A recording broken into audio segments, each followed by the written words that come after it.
예배는 종교적인 행위가 아니라 우리 삶의 이유요 목적이라고 했습니다. 그래서 예배드림이 가장 큰 기쁨이요, 내가 예배드릴 때에 내 영혼이 숨을 쉬고 마침내 생명력을 얻게 되는 것입니다.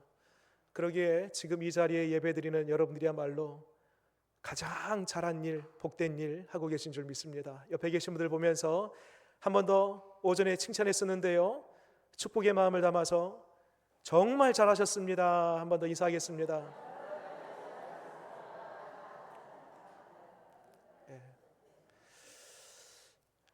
오늘 1절부터 9절까지 말씀 읽었는데 5장 나머지 10절부터 20절까지의 말씀, 그러니까 5장 전체를 토대로 해서 말씀을 증거하겠습니다. 성경에 우리가 꼭 알아두면 유익이 되는 네 제국이 있습니다. 네 제국. 그 첫 번째 제국은 오늘 오전에도 한번 언급했는데요, 바벨론 제국입니다. 바벨론 제국이 멸망당한 이후에 이 성경에 바사라고 하는 제국이 나와요. 바로 페르시아 제국입니다. 그 다음 페르시아 제국 이후에 세 번째 제국, 이 헬라 제국이지요. 그리고 마지막 네 번째 제국은 헬라 이후에 이 로마 제국입니다. 그래서 이 네 개 제국, 바벨론, 이 페르시아, 헬라, 로마, 이 네 가지 정도의 우리 제국은 우리가 알고 있으면 성경을 보더라도 우리가 쉽게 좀 더 유익하게 성경을 들여다볼 수 있습니다. 질문 한번 드려볼게요. 이 네 가지 제국들 중에서 가장 넓은 영토를 확보한 제국과 그 당시의 왕은 누구일까? 궁금하죠? 물론 이 바벨론부터 로마까지 이 제국이 매우 광활한 영토를 다 확보합니다. 그런데 그 중에서도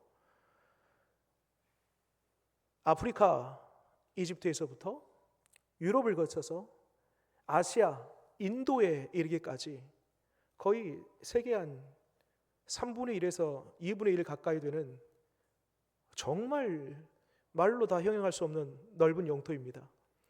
이 넓은 영토를 치열한 전쟁으로 확보했던 제국이 바로 헬라 제국이요, 그때 당시의 왕이 그 유명한 알렉산더 대제입니다.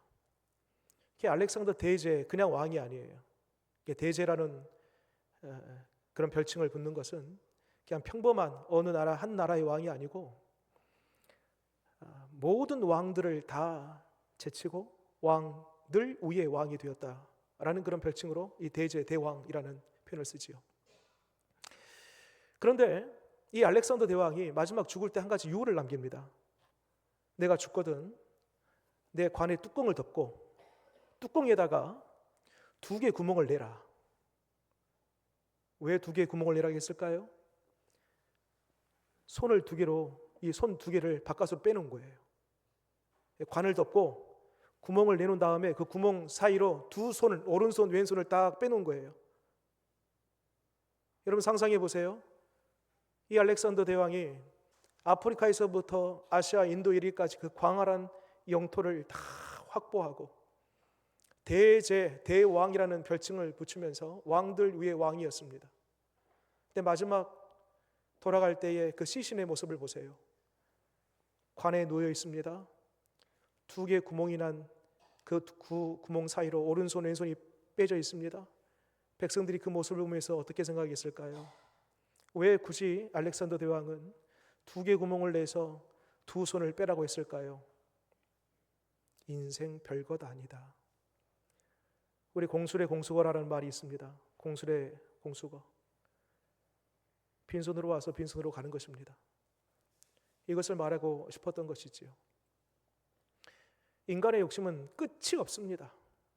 먹어도 가져도 높아져도 만족이 안 됩니다. 오늘 말씀은 앞과 뒤를 좀 바꿔서 설명해 보도록 하겠습니다. 이 욕심이 끝이 없다는 이야기를 어디서부터 하고 있냐면 10절 말씀 볼까요? 10절 같이 한번 읽겠습니다. 시작. 은을 사랑하는 자는 은으로 만족하지 못하고 풍요를 사랑하는 자는 소득으로 만족하지 아니하니 이것도 헛되도다. 쉽게 이해가 되시죠? 가져도 쌓아도 만족이 안 돼요. 웬만해서는 하나님이 우리를 만족하지 못하도록 만들어 놨습니다. 여러분, 얼마의 돈이 있으면 만족하시겠습니까? 한 10억 정도 있으시면 만족할까요? 표정이 별로 안 좋네요. 예. 한 100억 정도 있으면 만족하시겠어요? 여전히 표정이 풀리지가 않습니다. 여러분, 제가 여러분들에게 10억이든 100억이든 드릴 수는 없지만 가정을 한번 해볼게요. 상상이라도 해보십시오. 여러분들이 10억을 받았어요. 그토록 원했던, 나 이것만 있으면 행복할 거야 라고 했던 그 금액을 딱 받았어요. 그 행복감이 오래 갈까요? 내 죽을 때까지 그 행복감이 사라지지 않을까요? 그렇지 않습니다. 오늘 성경대로 만족하지 못합니다. 11절 말씀 보세요. 어렵지 않게 이해할 수 있습니다. 11절 말씀도 같은 맥락이에요. 제가 읽겠습니다. 재산이 많아지면 먹는 자들도 많아지나니 그 소유주들은 눈으로 보는 것 외에 무엇이 유익하랴. 얼마 전에 모 대기업에서 노사 간의 갈등이 있었습니다. 그래서 파업 직전에 잘 협상이 이루어져서 마무리가 되었죠. 지금도 사실 이게 깨끗하게 말끔히 마무리되지는 않았지만 어찌됐건 극적인 상황까지 갔습니다. 여러분, 이때에 그 기업의 오너의 입장은 어땠을까요? 그 압박감, 그 스트레스, 이루 말도 못했을 겁니다. 오늘 말씀대로 이 기업의 오너는요, 그 기업 안에 수백, 수천, 수만의 직원들이 있으니까 그 직원들 먹여 살리고 회사 운영하고 관리하고 얼마나 많은 압박감이 있겠습니까? 행복하겠습니까? 그럴 수 없는 것이지요. 12절 말씀도요, 노동자는 먹는 것이 많든지 적든지 잠을 달게 자거니와 부자는 그 부유함 때문에 자지 못하느니라. 그러니까 이 부자들이 벌려놓은 사업들이 많으니까, 거기 안에 몸담고 살아가는 직원들이 많으니까 그 일 그 사람 신경 쓰느라 신경쇠약에 걸리고 소화불량 걸리고 위궤양 걸리고 우울증에 걸리고, 참 역설이지요. 많은데 행복하지가 않아. 가졌는데 불행해. 이게 역설입니다. 이게 참 재밌는 표현이 있습니다. 11절 끝에 보면 이런 표현이 있죠. 그 소유주들은 뭐라고 합니까? 눈으로 보는 것 외에 무엇이 유익하랴. 모 대기업은 막 지방마다, 더 나아가서는 막 세계 각처에 공장들이 있어요. 기업들이 막 뻗어져 있지 않습니까? 여러분, 이 나라에만 자기의 기업 공장들이 10개만 있어도요, 큰 기업입니다. 대기업이에요. 그런데 이 공장들, 기업들이 세계 각처에 뻗어져 있으면 탑 아니겠습니까? 그런데 소유주들은 눈으로 보는 것 외에 무엇이 유익하냐. 이 말이 뭐예요? 몸뚱아리는 하나인데 그렇게 팔도 강산에 자기의 공장과 기업이 세계 각처에 있어도 무슨 유익이 있겠냐 이거예요. 여러분, 부동산을 갖고 계신 분들이 계십니까? 강원도에, 서울에, 경기도에, 제주도에, 동서남북 사방팔방에 부동산이 좀 있습니까? 여러분, 그거 있어도요, 오늘 소유주는 눈으로 보는 것 외에는 만족감이 없는 거예요. 아, 있다, 그 정도지.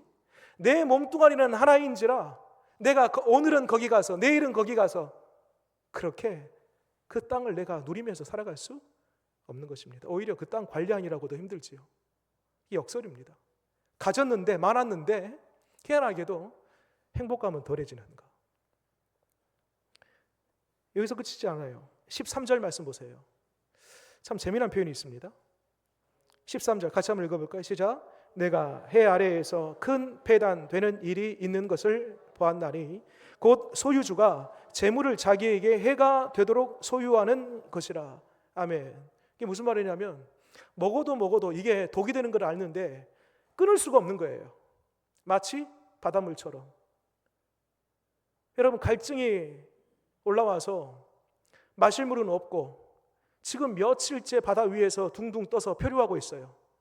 마실 물은 바닷물밖에 없습니다. 바닷물 마시면 돼요, 안 돼요? 돼요, 안 돼요, 여러분? 안 돼요. 왜 안 되는지 아십니까? 제가 찾아봤어요. 우리는 바닷물 마시면 안 된다. 그 정도만 알지 왜 바닷물을 마시면 안 되나? 그 과학적인 상식에 대해서 한번 찾아봤습니다. 찾아봤더니 여러분, 하나님이 우리의 신장, 우리 몸속에 있는 그 신장을 설계할 때에 바닷물을 흡수해서 그것을 소화할 만한 그러한 능력을 우리 신장이 주시지 않았어요. 그러니까 그 염분 중독에 걸립니다. 소화가 안 되니까, 흡수가 안 되니까. 그래서 결국 염분 중독 때문에 사망에 이르게 됩니다.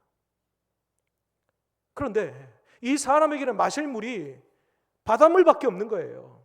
처음에 마셨을 때에는 뭔가 갈증이 해소되는 듯 그렇게 느껴지지만 오히려 더 많은, 더 큰, 더 심각한 갈증을 유발하게 되는 것이죠. 결국 그것 때문에 죽는 거예요.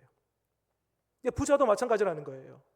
이 정도의 땅, 저 정도의 땅 계속 확보해요. 이 정도의 돈, 이 정도의 재물 계속 늘리는데 그것을 멈출 수 없어요.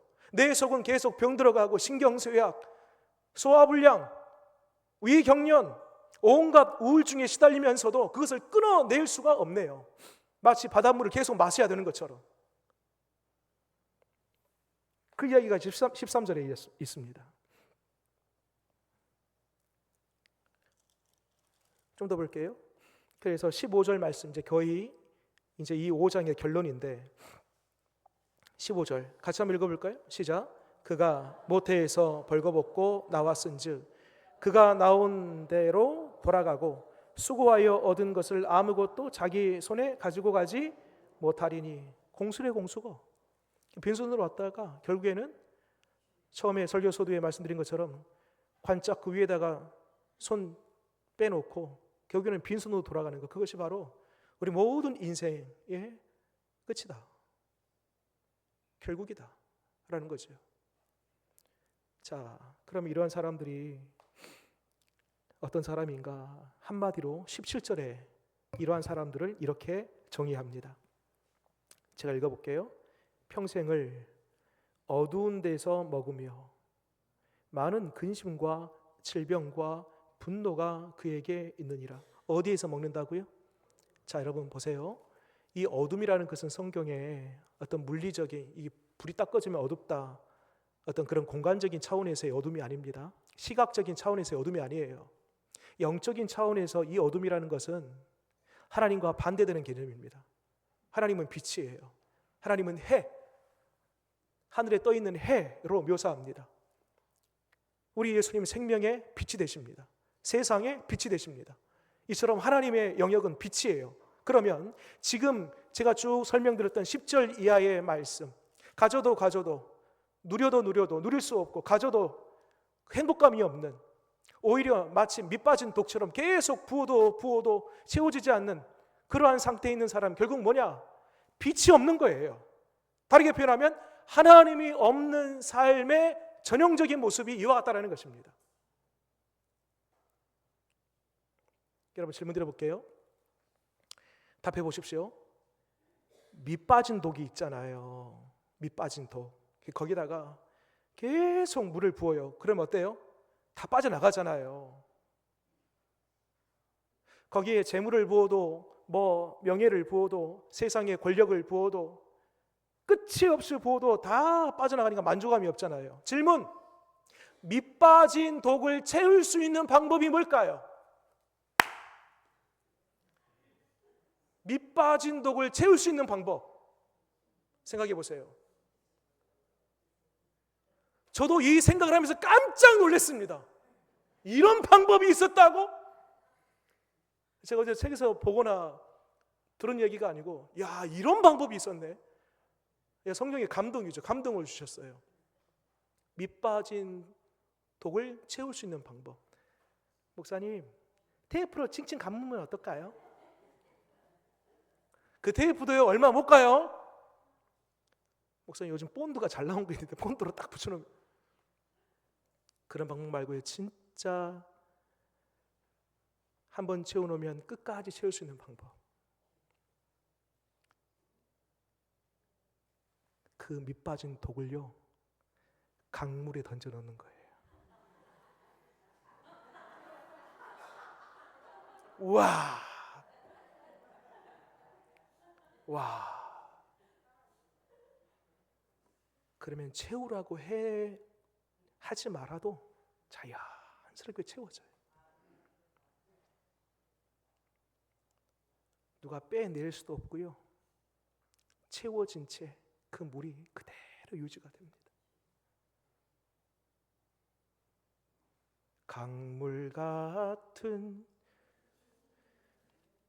강물같이 흐르는 기쁨 성령 강림함이라. 정결한 맘 영원하도록 주의 거처 되겠네. 주님 주시는 참된 평 내 마음속에 어떻게 해요? 이렇게 넘치네. 주의 말씀에 거센 풍랑도 잠잠하게 되도다. 아멘. 그렇습니다, 여러분. 평생 세상 것 가지고 채우려고 해도 안 된다니까요. 주님의 은혜의 강물에 던져지면 채워지는 거예요. 주님의 그 넓은 은혜의 바다에 내 몸을 맡기면 채워지는 거예요. 이 은혜가 있으시길 바랍니다. 자, 그러면 빛 없이 살아가는 인생, 곧 하나님 없이 살아가는 인생은 결국 메마른 인생, 행복감 없이 늘 만족하지 못하고 살아가는 인생, 반대로 빛이신 하나님 모시면서 그 강물과 같은 주님의 은혜에 빠져 흠뻑 성령과 함께 취하여 살아가는 인생이야말로 복 있는 인생이라고 했는데, 그 하나님을 어떻게 모시며 살 것인가? 여러분, 여기 중요한 포인트가 있습니다. 여러분, 하나님 데리고 사는 거예요? 모시고 사는 거예요? 모시고 사나 데리고 사나 비슷한 것 같은데 전혀 다릅니다. 여러분, 하나님은요, 우리 지갑이나 가방에다가 뭔가 넣어놓고 다니는 그런 액세서리가 아닙니다. 우리 몸에 귀걸이든 목걸이든 반지든 차고 다니는 액세서리가 아닙니다. 여러분, 하나님은 내가 필요할 때 잠깐 끌어다 쓰는 그런 존재가 아닙니다. 이렇게 생각하는 사람들은 하나님을 데리고 사는 거죠. 그런데 우리 하나님은요, 모시어 드리는 것입니다. 그것도 어디에? 내 중심에 모시며 사는 거예요. 이것을 성경은 가리켜서 하나님을 경외하는 삶이라고 정의합니다. 자, 어딜 보시냐면 7절 말씀 보겠습니다. 같이 한번 읽겠습니다. 시작. 꿈이 많으면 헛된 일들이 많아지고 말이 많아도 그러하니 오직 너는 하나님을 어떻게 경외할지니라. 아멘. 경외라는 말을 꼭 기억하십시오.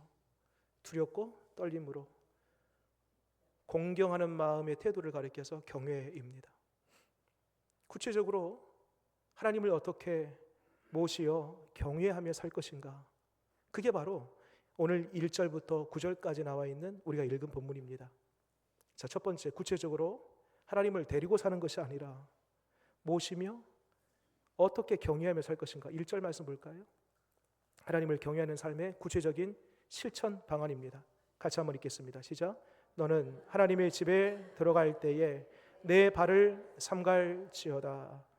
가까이 하여 말씀을 듣는 것이 우매한 자들이 재물 드리는 것보다 나으니 그들은 악을 행하면서도 깨닫지 못함이니라. 하나님의 집에 들어갈 때 어떻게 들어간다고요? 내 발을 조심스럽게 하여 들어간다라는 것입니다. 여러분, 오늘 예배 드리러 이 예배당에 오실 때 여러분들의 걸음이 어땠습니까? 한번 스스로 점검해 보시기 바랍니다. 때때로 우리에게 익숙함이 우리의 몸을 편하게 할 때가 있습니다. 그런데 그 익숙함이 좀 더 지나치다 보면은요, 오히려 그 익숙함 때문에 내 신앙생활에 독이 될 때가 있습니다. 처음에는 예수님을 믿고 그 구원의 감격으로 인해서 예배당에 오는 그 걸음이 참 설레이고 기대가 되고 예수님 만난다라는 그 생각 때문에 그 전날부터 밤잠을 이루지 못합니다. 그래서 아침에 일찍이 일어나서 시계를 몇 번이나 보면서 혹이라도 늦어지면 안 되니까, 그리고 예배 전에 와서 이곳에 와서 또 그 기대감 때문에 기도하면서 또 예배를 준비합니다. 그런데 처음에 이 기대감, 설레임,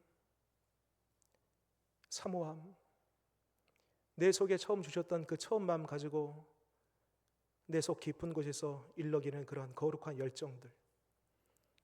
그런데 어느 정도 시간이 지나면서 5년, 10년 이렇게 시간이 지나다 보니까 그 익숙함이 내 몸은 편해졌는데 어느 날부터인가 습관적인 예배로 편질되고 말았다는 것입니다. 그래서 예배당 문을 겨우겨우 열고 딱 와요. 들어와요. 어떤 분들은 오늘이 주일인가, 누군가 전화를 받아서 알았다는 분도 계시고, 어렵게 저 문을 열고 딱 들어와서 딱 앉는 그 순간에 그 설레임, 기대감 이런 것은 없고, 가장 먼저 옆에 누군가가 앉아 있으면 먼저 누가 왔는가 쭉 이렇게 둘러보면서 스캔을 합니다. 그래서 받은 주보를 또 위에서부터 마지막까지 쭉 보면서 혹시 오타라도 있나 이렇게 쳐다봅니다. 그리고 그러다 보면 이제 예배가 시작되지요. 우리 예배 시간에 앉아라 일어서라 앉아라 일어서라 하니까 그것 때문이라도 잠을 못 자요. 그러다가 말씀 봉독이 끝나면 나도 모르게 이 눈이 자꾸 감기기 시작합니다. 그러다가 주님을 만나요. 놀라운 것은 어떻게 설교 시간이 딱 끝남과 동시에 알람 맞추지 않았는데 눈이 딱 떠져요? 기적이에요. 그러다가 아주 이제 예배가 끝나면은 즐거운 발걸음으로, 또 미련도 없어요. 저 문을 박차고 나갑니다. 여러분, 오늘날 우리의 모습 아닌가요? 오전에 찬양대, 우리 시온 찬양대, 여러분 찬양대도 마찬가지입니다. 여러분, 처음 내가 예수 믿고 세상에 구원받은 것도 감사한데 하나님을 찬양할 수 있도록 세상에 찬양대에 나를 앉혀줬어? 이 처음 감격, 감동, 기쁨, 그 설레임, 찬송 한 구절만 불러도 그 가슴 벅찬 감동, 뜨거워지는 눈시울. 그런데 찬양대도, 여러분 우리 시온 찬양대 그렇게 얘기하는 거 아닙니다. 오해하지 마십시오. 그런데 시간이 지나다 보면 그 익숙함으로 내 몸은 편해졌는데 와서 찬양 드리는데 어느 날부터인가 뜨뜻미지근해져요. 가급적이면 어떤 명분을 만들어서 빠졌으면 좋겠어요. 연습이 시작됐어요. 가급적이면 빨리 끝났으면 좋겠어요. 겉으로는 표현을 안 하는데 어떤 명분을 만들어서든지 간에 그렇게 하고 싶은 모습들이 혹 우리에게는 있지 않는가. 여러분, 우리 찬양대는 그런 거 없습니다. 저기 관산교회 말고 광산교회라고 저기 그 동네 그 있어요. 그런 교회가. 여러분, 진정 하나님을 데리고 사는 사람이 아니라 하나님을 모시며 경외함으로 살아가는 사람은 이 예배당에 오는 걸음부터가 삼가 조심하여. 코람데오라고 하죠. 코람 뭐뭐 앞에 데오 하나님 앞에서 찬양도 기도도 예배도 모든 것을 하나님 앞에서 하는 것입니다. 여러분, 이 초심 처음 이 감격과 이 믿음이 상실되는 그 순간부터 우리의 신앙생활은 종교 활동에 지나지 않고 결국 우리의 모든 신앙생활은 다 독이 되고 마는 것입니다. 여러분, 축복합니다. 처음 사랑, 처음 믿음이 회복되는 은혜가 있기를 바랍니다. 오늘 말씀을 준비하면서 저도요, 이 강단에서 설교를 지금까지 20여 년간 사역을 하면서 수백 수천 편의 설교를 했지 않겠습니까?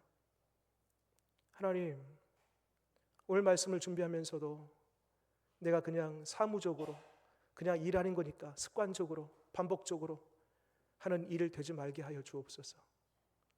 똑같은 본문 똑같은 메시지를 할지라도 마치 손으로 꼭꼭 눌러 글자를 쓰는 것처럼 말 한마디, 글자 하나, 단어 하나 속에 성령님 함께하여 주옵소서.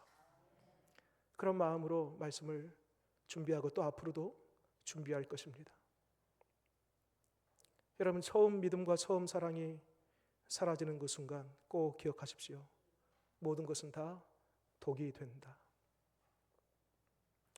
또 한 가지, 구체적으로 어떻게 우리가 하나님을 모시며 경외하는 삶을 살 것인가? 2절 말씀 볼까요? 읽겠습니다. 시작. 너는 하나님 앞에서 함부로 입을 열지 말며 급한 마음으로 말을 내지 말라. 하나님은 하늘에 계시고 너는 땅에 있음이니라. 그런즉 마땅히 말을 적게 할 것이라. 아멘. 함부로 입을 열지 말라. 그러니까 이 자리에 하나님 임재하고 계신다, 여기 하나님 계신다 라고 진짜 우리가 믿는다라면 예배당에 문 열고 들어왔을 때 우리가 떠들거나 잡담할 수 없죠. 하나님의 임재를 사모하면서 조용히 그 하나님의 임재를 기대하면서 기다리면서 기도하는 것이지요. 그리고 이 말이라는 것은요, 이 교회 테두리 안에서만 이 말을 삼가는 게 아닙니다. 오늘 2절부터 마지막 이 7절까지의 말씀이 한 절 한 절이 다 이 말에 대한 교훈입니다. 하나님을 경외하는 것은 이 예배당 안에서만이 아니고 이 교회 테두리 안에서만 아니고 하나님은 천지의 하나님이세요. 하나님 무소부재하십니다. 하나님 계시지 않은 곳이 없습니다. 내 집안에서도 내 일터에서도 내가 차를 타고 갈 때든지 걸어갈 때든지 내가 두 발 딛고 있는 그 자리자마다 하나님 안에 계신 곳이 없기 때문에 그 안에 계시는 곳 없는 하나님께서 내 앞에 계시니까 우리는 말을 이 예배당뿐만 아니라 바깥에서도 삼가 조심해야 되는 것입니다. 그것이 진정 하나님을 모시며 경외하는 사람의 삶의 모습입니다. 읽어볼까요? 자, 3절 말씀 제가 읽겠습니다. 걱정이 많으면 꿈이 생기고 말이 많으면 우매한 자의 소리가 나타나느니라. 말이 나오죠. 4절 5절도 마찬가지입니다. 내가 하나님께 서원하였거든. 서원 뭘로 하지요? 말로 합니다. 갚기를 더디게 하지 말라. 하나님은 우매한 자를 기뻐하지 아니하시나니 서원한 것을 갚으라. 말할 때, 서원할 때 잘 말하여 서원하라는 것이지요. 5절 서운하고 갚지 아니하는 것보다 서운하지 아니하는 것이 더 나으니라. 말 잘하라는 것입니다. 결국에 말입니다. 6절 마찬가지입니다. 내 입으로 말이죠. 내 육체가 범죄하게 하지 말라. 사자 앞에서 내가 서운한 것이 실수라고 말하지 말라.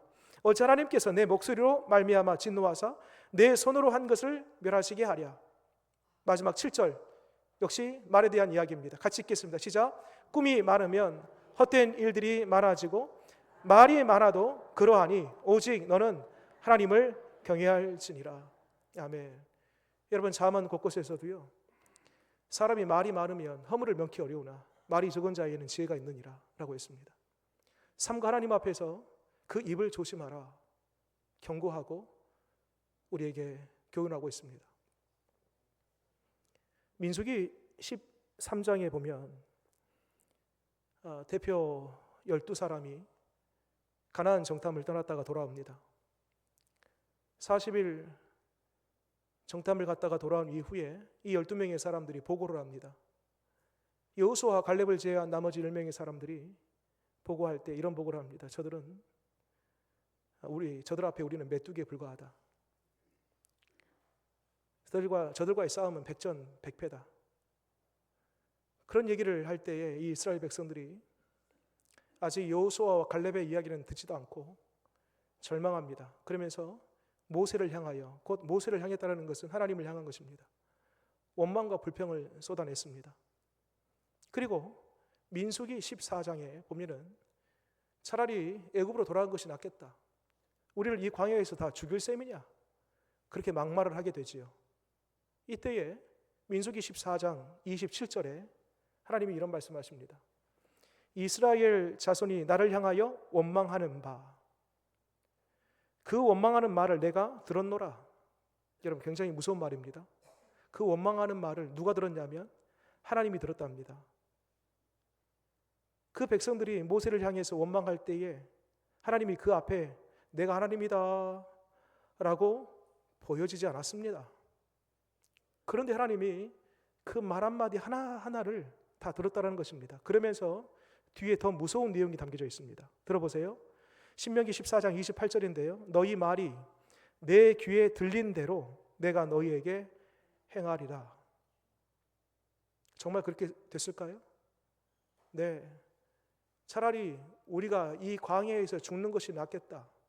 그 말 그대로 여호수아와 갈렙을 제외한 광야 1세대 모두가 다 이 광야에서 죽임을 당하게 됩니다. 여러분, 하나님은요, 우리 예배당 안에서만 계시는 하나님이 아니고 예배당 안이든 밖이든 가정이든 일터든 우리 두 발 딛고 서 있는 그 모든 시공간 속에 우리 하나님 함께 하심을 믿으시기 바랍니다. 그러면서 우리가 진정 하나님을 경외한다? 그것은 바로 내 입술을 보면 압니다. 그 상대방의 말을 들어보면 압니다. 삼가 내 앞에 보이지 않지만 여전히 하나님은 살아계신다, 여전히 나와 함께하고 계신다라는 그 믿음으로 항상 우리의 입술은 죽이는 언어, 절망의 언어, 비난과 원망과 불평의 언어가 아니라 살리는 언어, 복이 되는 언어 말할 수 있는 저와 여러분 되시기를 바랍니다. 여러분, 우리 대한민국이 세계 욕대가 있으면은요, 단연 1등할 나라입니다. 얼마나 욕을 그냥 시원하게 그냥 아주 그냥 맛깔스럽게 하는지 모릅니다. 대표적으로 제가 이제 몇 가지를 막 적어왔는데 다 이 신성한 강대상에서 말할 수는 없고요. 이 망할 놈, 빌어먹을 놈, 썩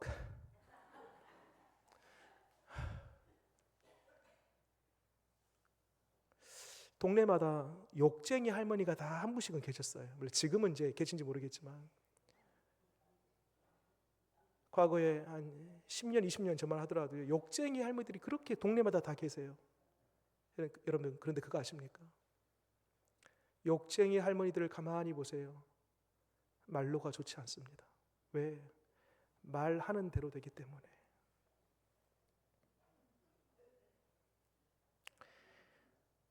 언젠가도 그런 말씀을 드렸습니다. 힘들고 어려울 때 우리 뭐라고 표현합니까? 죽겠네, 죽겠네라고 하지요. 죽겠네, 죽겠네. 진짜 죽습니다. 죽겠네라고 할 때에 저를 따라서 같이 한번 해보겠습니다. 죽게 있네. 예, 죽게 있네. 예. 힘들고 어려워도 아이고 죽겠네 하지 마시고 죽게 있네. 안 된다, 안 된다 하지 마시고 안자를 빼버려요. 안자를 빼고 그냥 안 나오려고 하려다가도 안자를 빼고 그냥 뭐라고요? 그러면 된다, 된다. 우리의 말을 하나님이 들으신다니까요. 말씀을 정리하겠습니다. 하나님 빠진 인생, 어두운 곳에서 밥을 먹는 것처럼 아무것도 보이지 않고 잡히지 않고 만족감 없는 그런 삶을 살아갈 수밖에 없습니다. 밑 빠진 독에 물 붓듯이 가져도 쌓아도 그거 하나 제대로 누리지 못한 채 밤잠 설치며 살아갈 수밖에 없습니다. 하나님 없는 삶입니다. 그러나 하나님 모시면서 하나님 경외하며 살아가는 인생은 빛 안에 사는 것이요, 그 빛을 누리며 사는 것이며 마침내 그 빛 가운데에서 복된 삶을 살게 되는 것입니다. 이왕 우리가 하나님을 믿고 살아갈 때에 하나님을 데리고 사는 것이 아니라 하나님을 끌고 당겨서 나 필요할 때만 잠시 액세서리처럼 수단으로 하나님을 삼지 아니하고 내 마음 중심을 하나님을 경외하면서 어느 곳에든지 하나님 계신다, 그 하나님의 임재를 믿음으로 말미암아 예배드릴 때 내 발을 조심하고 사람들을 만날 때 내 입을 조심하며 언행 심사가 늘 주님을 경외하는 입술됨으로 우리의 삶이 주님 경외하는 삶 속에 늘 행복감 누리는 저와 여러분 되시기를 바랍니다. 기도하겠습니다.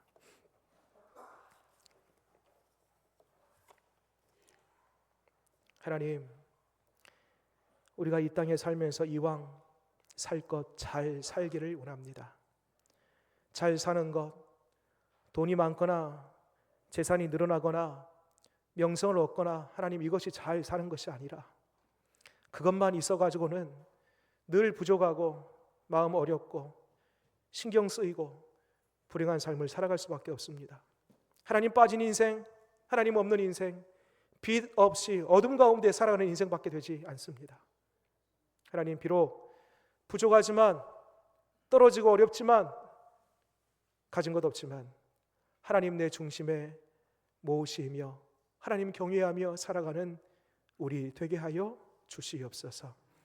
하나님을 경외한다고 하면서 때로는 하나님을 데리고 다니는 것처럼, 하나님을 끌고 다니는 것처럼 필요에 따라서만 하나님을 잠시 생각하는 그러한 우리의 모습이 있었습니다. 바라옵기는 주님, 진실로 하나님 모시며 살기를 원합니다. 지난날 처음 하나님 믿었던 그 처음 믿음, 처음 사랑, 처음 감격, 처음 그 기쁨 다시 회복되기를 원합니다. 무뎌진 우리의 마음, 건조해버리고 말라버린 우리의 마음, 껍질이 두껍게 쌓여버린 우리의 마음, 성령이 모셔서 깨 부셔주시고 부드럽게 하시고 열어지게 하시고 우리의 심령이 주님을 모시며 경외할 수 있는 심령으로 새롭게 하시옵소서. 그리하여 다시 한번 회복해 주실 때에 이 예배당에 예배 드리러 올 때에 우리의 발이 늘 조심하고 삼가하며 이곳에 와서도 우리의 입을 조심할 뿐만 아니라 설레이고 기대하고 목마른 심령으로 주님 꼭 만나고 싶은 그러한 갈망으로 우리의 시간들이 채워지게 하시옵소서. 특별히 바라옵기는 하나님, 우리의 입 조심하기를 원합니다. 우리의 입이 사람을 살리기도 하고 죽이기도 합니다. 원망하고 불평하고 비난하고 넘어뜨리고 죽이려는 그 모든 말들 하나님이 다 듣고 계실 뿐만 아니라 살리는 말, 소망, 사랑, 그 모든 언어들조차도 우리 주님이 다 듣고 계심으로 귀에 들리는 대로 주님 행하신다라고 하셨사오니 우리가 상대의 허물을 본다 할지라도 그것을 덮어주고 격려하고 사랑으로 위로할 수 있는 우리의 거룩한 입술 되게 하여 주시옵소서. 우리의 하나님 경외하는 현장이 이 예배당뿐만 아니라 예배당을 넘어 우리의 모든 삶 저녁에 하나님 경외하는 삶 살게 하여 주옵소서.